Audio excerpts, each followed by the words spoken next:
afternoon and happy 4th of July, everyone. My name is Tom Ross and I'm the Superintendent of Morristown National Historical Park.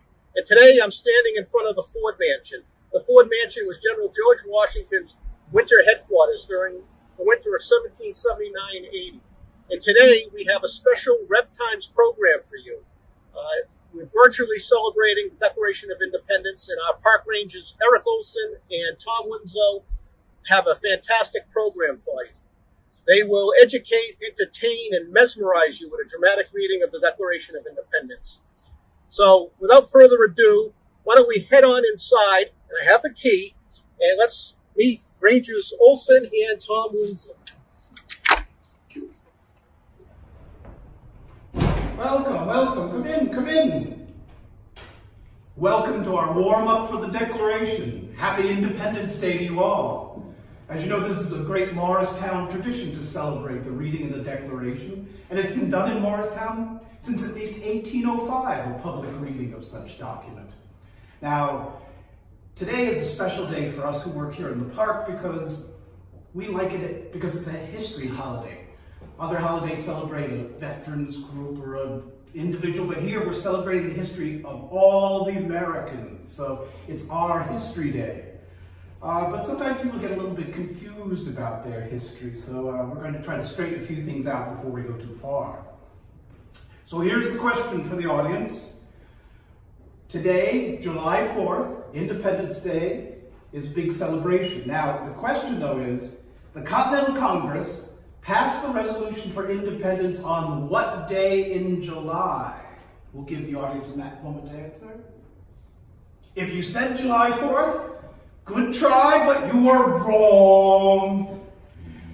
What happens is, on July 2nd, Congress passes the resolution introduced by Richard Henry Lee. He introduced it on June 7th, 1776, and they tabled it. And they worked on writing a document to explain why they wanted their independence. But his resolution said that these united colonies are and of right ought to be free and independent states. They are absolved from all allegiance to the British Crown, and that all political connection between them and the state of Great Britain is and ought to be totally dissolved. That resolution was passed on July 2nd, 1776. John Adams even wrote in a letter, he thought it'd be a wonderful holiday for America to celebrate. But the Declaration of Independence, the document, was a document that explained why we wanted our independence, to explain it to the public and to foreign governments in hope of getting aid from them. So that was finally passed on July 4th, and that's why we're celebrating this holiday today on July 4th. Now, if you ever look at the Declaration, it looks like a very complicated document. When you hear it later, it's got a lot of really big words in it, but it's actually pretty simple. And to explain it, I'm going to do what I call the kids' version of the Declaration of Independence, because a kid can understand it, an adult should as well. But first question, on what year does the war begin? The actual fire and you're shooting at each other. What year, sir? 1775. Very good. That's why you get to work here in the park, because you knew the answer. Now, what year does the war end? I'll give it to you again. 1783. Oh, excellent. So you get the math question. How many years does the war last? 8. Oh, very good. 8-year war. It's one of America's longest wars. Now we've got that baseline in there. 8-year war, 1775, 1783. The Declaration comes in 1776. So there's fighting before and there's fighting a long ways afterwards. So here's the Declaration. Think of when you were a child, or if there's kids out there, think about how you relate to your parents. Think of the kids as being America, the parents as being England. Now think about it. Do your parents ever make up rules that you have to follow? Do you like those rules? Do you ever argue with your parents about those rules? Yeah. Of course. And it was the same with England and America. England made up laws that governed us. They wanted us to pay taxes to support the empire, and we didn't like it. We argued with them. We fought with them. You probably argue with your parents about some of their rules. And when you argue, when you dispute with your parents, or in our case with England, do they agree to change those rules? No, they do not. So that's why the fighting breaks out. Now the Declaration is quite simple. All they did, you can do it, get a piece of paper and write down your complaints. For the kids out there, you could write down, I don't like going to bed when you make me go to bed. I don't like those gross vegetables you make me eat. I think the clothes you pick for me are horrible. And then at the bottom, you write, from now on, I am going to be independent. I'm going to rule myself. I'm not listening to you anymore. Oh, and by the way, this is just an educational example. You're not to do this at home. Just educational purposes. Now, if you made this declaration and took it home and gave it to your parents, would they agree to it? No. That's why after we declare our independence, the war continues all the way on until 1783. Now, for today's event, Mr. Tom Winslow is going to read the declaration for you. Unfortunately, we can't be with you on the green because of social distancing. As you can see, they're socially distanced right here. But we want you to still participate as you would at any other time. So at certain times during the reading, or any time since you're at home, you can comment, you can boo, you can hiss. But to encourage you, we have made up cue cards. So at different times, when Mr. Winslow is reading, you will see my hand mysteriously coming out of the side of the picture with words such as huzzah, and that's the cheer, huzzah. There'll also be a boo and a hiss, so you can all participate just as they would in the 18th century. They would not sit stoically. They would yell and scream, and this is the way they would learn about the news, just as you might watch the news at home today and yell at the television set. So, happy 4th of July, happy Independence Day. Thank you for joining us here at Morristown National Historical Park. In Congress, July 4th, 1776. A declaration by the representatives of the United States of America. Huzzah! In General Congress assembled. When in the course of human events, it becomes necessary for one people to dissolve the political bands which have connected them with another, and to assume among the powers of the earth the separate and equal station to which the laws of nature and of nature's God entitle them, a decent respect to the opinions of mankind requires that they should declare the causes which impel them to the separation. We hold these truths to be self-evident, that all men are created equal, that they are endowed by their Creator with certain unalienable rights, that among these are life, liberty, and the pursuit of happiness. Huzzah!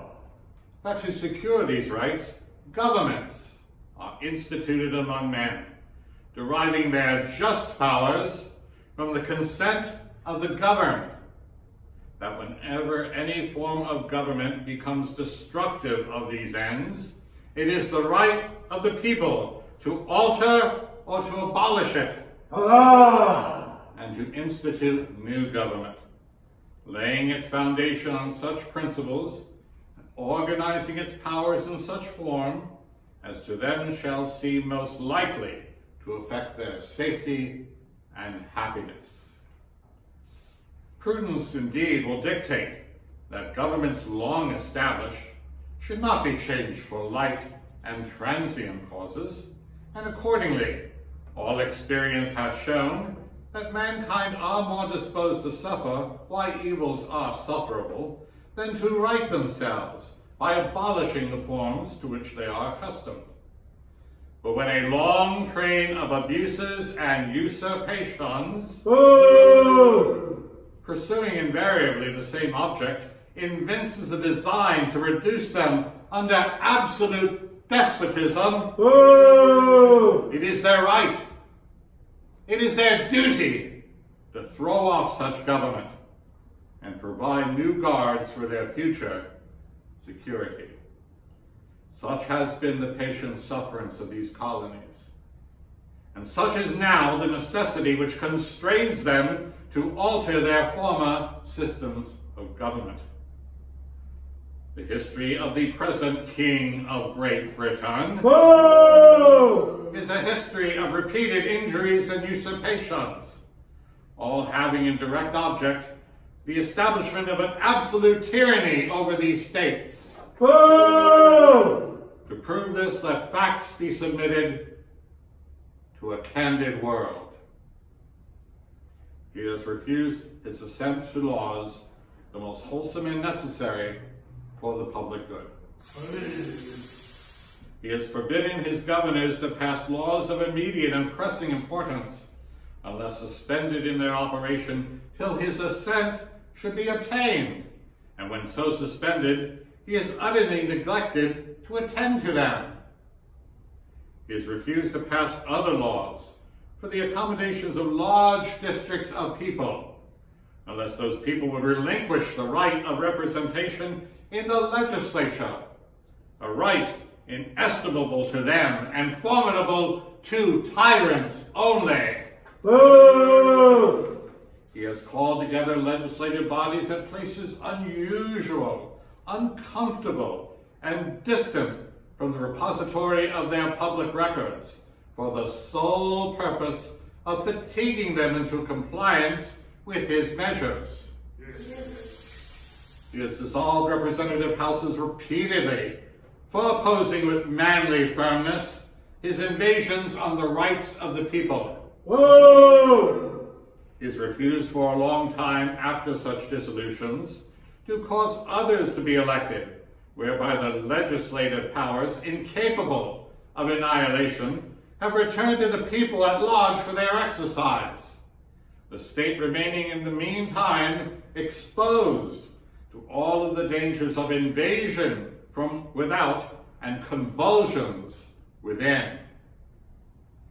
He has endeavored to prevent the population of these states for that purpose obstructing the laws for naturalization of foreigners, refusing to pass others to encourage their migrations hither, and raising the conditions of new appropriations of lands. He has obstructed the administration of justice for refusing his assent to laws for establishing judiciary powers. He has made judges dependent on his will alone for the tenure of their offices and the amount and payment of their salaries. He has erected a multitude of new offices and sent hither swarms of officers to harass our people and eat out their substance. He has kept among us in times of peace standing armies without the consent of our legislatures. He has effected to render the military independent of and superior to the civil power.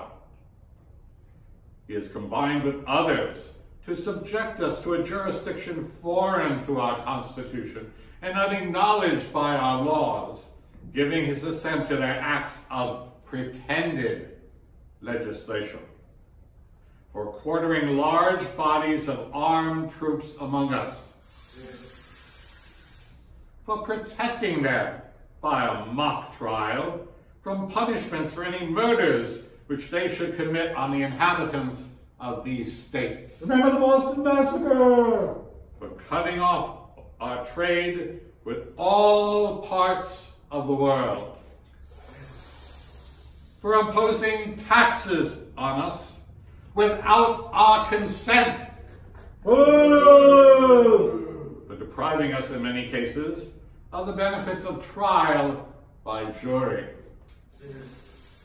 For transporting us beyond the seas to be tried for pretended offenses. For abolishing the free system of English laws in a neighboring province, establishing therein an arbitrary government, and enlarging its boundaries so as to render it at once an example and fit instrument for introducing the same absolute rule into these colonies. For taking away our charters, abolishing our most valuable laws, and altering fundamentally the forms of our governments. For suspending our own legislatures and declaring themselves invested with power to legislate for us in all cases whatsoever. Tyranny! He has abdicated government here by declaring us out of his protection and waging war against us. Whoa! He has plundered our seas, ravaged our coasts, burnt our towns, and destroyed the lives of our people. Whoa!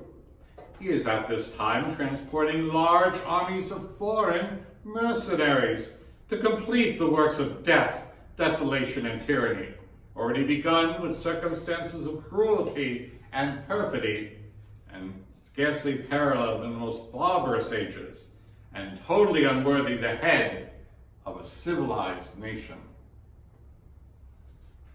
He has constrained our fellow citizens taken captive on the high seas to bear arms against their country, to become the executioners of their friends and brethren, or to fall themselves by their hands. He has excited domestic insurrections amongst us, and has endeavored to bring on the inhabitants of our frontiers the merciless Indian savages whose known rule of warfare is an undistinguished destruction of all ages, sexes, and conditions. In every stage of these oppressions, we have petitioned for redress in the most humble terms. Our repeated petitions have been answered only by repeated injury. A prince whose character is thus marked by every act which may define a tyrant Whoa! is unfit to be the ruler of a free people. Nor have we been wanting in attentions to our British brethren. We have warned them from time to time of attempts by their legislature to extend an unwarrantable jurisdiction over us. We have reminded them of the circumstances of emigration and settlement here. We have appealed to their native justice and magnanimity, and we have conjured them by the ties of our common kindred to disavow these usurpations, which would inevitably interrupt our connections and correspondence. They too have been deaf to the voice of justice and of consanguinity. We must therefore acquiesce in the necessity which denounces our separation, and hold them, as we hold the rest of mankind, enemies in war, in peace, friends. We therefore, the representatives of the United States of America, Huzzah! in General Congress assembled, appealing to the Supreme Judge of the world for the rectitude of our intentions, do in the name and by the authority of the good people of these colonies solemnly publish and declare that these united colonies are, and a right ought to be, free and independent states. Huzzah! That they are absolved from all allegiance to the British Crown, and that all political connections between them and the state of Great Britain is and ought to be totally dissolved. Huzzah! And that as free and independent states, they have full power to levy war, conclude peace, contract alliances, establish commerce, and to do all other acts and things which independent states may have right to do. And for support of this declaration, with a firm reliance on the protection of divine providence, we mutually pledge to each other our lives, our fortunes, and our sacred honor. 3 cheers for independence! Hip hip! Huzzah! Hip hip! Huzzah! Hip hip! Huzzah! 13 toasts to salute American independency. The United States of America, may they prosper and flourish to the latest ages. Huzzah! The Congress, may that body always preserve the dignity, the integrity, and the power necessary to govern so great a republic. Huzzah! General Washington, may he ever vanquish the enemies of America and live to enjoy the honors of a grateful country. Washington. The Army of the United States, blessings crown their bravery, and may Providence reward and their country never forget their great and generous services. The memory of all heroes who have fallen in defense of American liberty during the war. The friends of the United States in all quarters of the globe. Our friends. May virtue, the sure basis of free governments, ever be the cement and support of the American Union. Huzzah! May the crowns of tyrants be crowns of thorns! Huzzah! Liberty to those who have spirit to assert it. Huzzah! And our favorite, perpetual itching without scratching to the enemies of America! Huzzah! Sore eyes for all Tories, and a chestnut burr for an eye stone. Allah! May our independence endure while the sun shall shine or the rivers flow. And the 13th. May our example excite the oppressed in every part of the world to resist the outrages of tyranny. And may they be equally successful in asserting the natural and unalienable rights of mankind. Huzzah! 3 cheers for independence! Hip hip! Huzzah! Hip hip! Huzzah! Hip hip! Huzzah! Happy 4th! Happy Independence Day! Hi, I'm U.S. Senator Bob Menendez, wishing each and every one of you a happy and healthy 4th of July. This Independence Day, I'm reminded of the freedom fighters who marched across our great state of New Jersey to defeat the British and uphold our shared values of an American democracy for the people and by the people, where all are created equal. As we confront today's challenges, let us think of what we can do to ensure that that promise is fulfilled. Because when we work together, there is no challenge we can't meet. So enjoy the holiday, but please wear a mask, keep your distance, and stay safe. Happy 4th of July, everyone. This is Congresswoman Mikie Sherill. A lot of our traditions have been upended this year, but in true New Jersey fashion, we're innovating and adapting.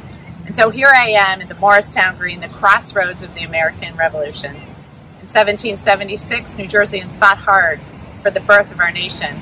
And once again, New Jerseyans are taking up that fight with all of our public health care workers, our EMTs, our first responders, to fight hard for the health of New Jersey and our nation. So thank you to all of them. And also, hopefully, I'll see you soon here on the Green. Hello, I'm Senator Anthony Bucco, and I want to wish you and your family a very happy July 4th holiday weekend.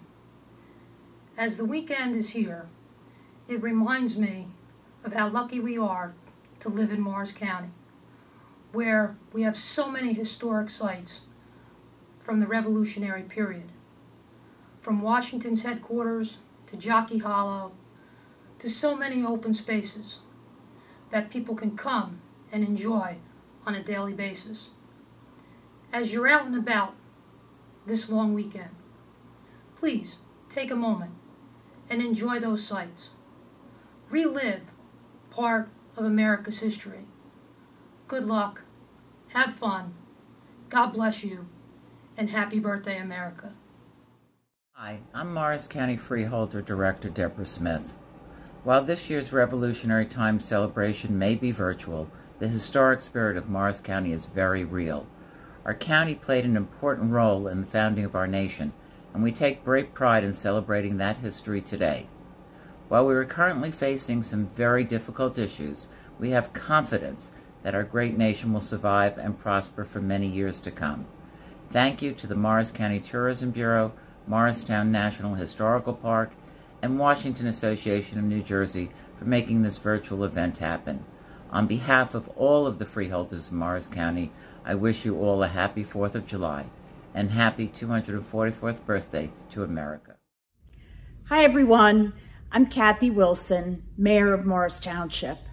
On behalf of our Township Committee and staff, I wish you a safe and happy July 4th. As we celebrate America's birthday during these difficult times, let's remember how far we've come since 1776. And let's not forget, next month marks the 100th anniversary of the adoption of the 19th Amendment, giving women the right to vote.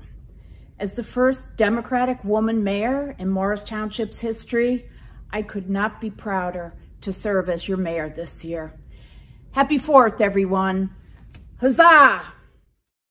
Good afternoon. I'm Philip Gaffney, the president of the Washington Association of New Jersey, and on behalf of our trustees and members, happy 4th. I'm standing in front of the Ford Mansion, also known as Washington Headquarters, which was where Washington and his generals, including Henry Knox, Greene, Hamilton, and others, would assemble to basically plan strategies to fight the British. Why is this town so significant?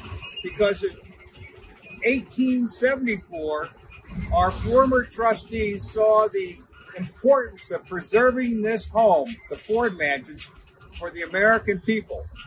They purchased this in an auction, no less. And for a great number of years, they have managed this site for the benefit of the American people, along with the land they purchased out at Jockey Hollow, where 10,000 troops were stationed in position. Basically, after the Depression, they no longer could maintain this, so they entered into agreement with the Department of the Interior in 1933 to basically turn these lands, this home and that land, over to the American people, to the Department of the Interior, and it became the first National Historic Park. I thought you would like to know this. Please come visit us soon. We hope again that you have a most happy 4th of July.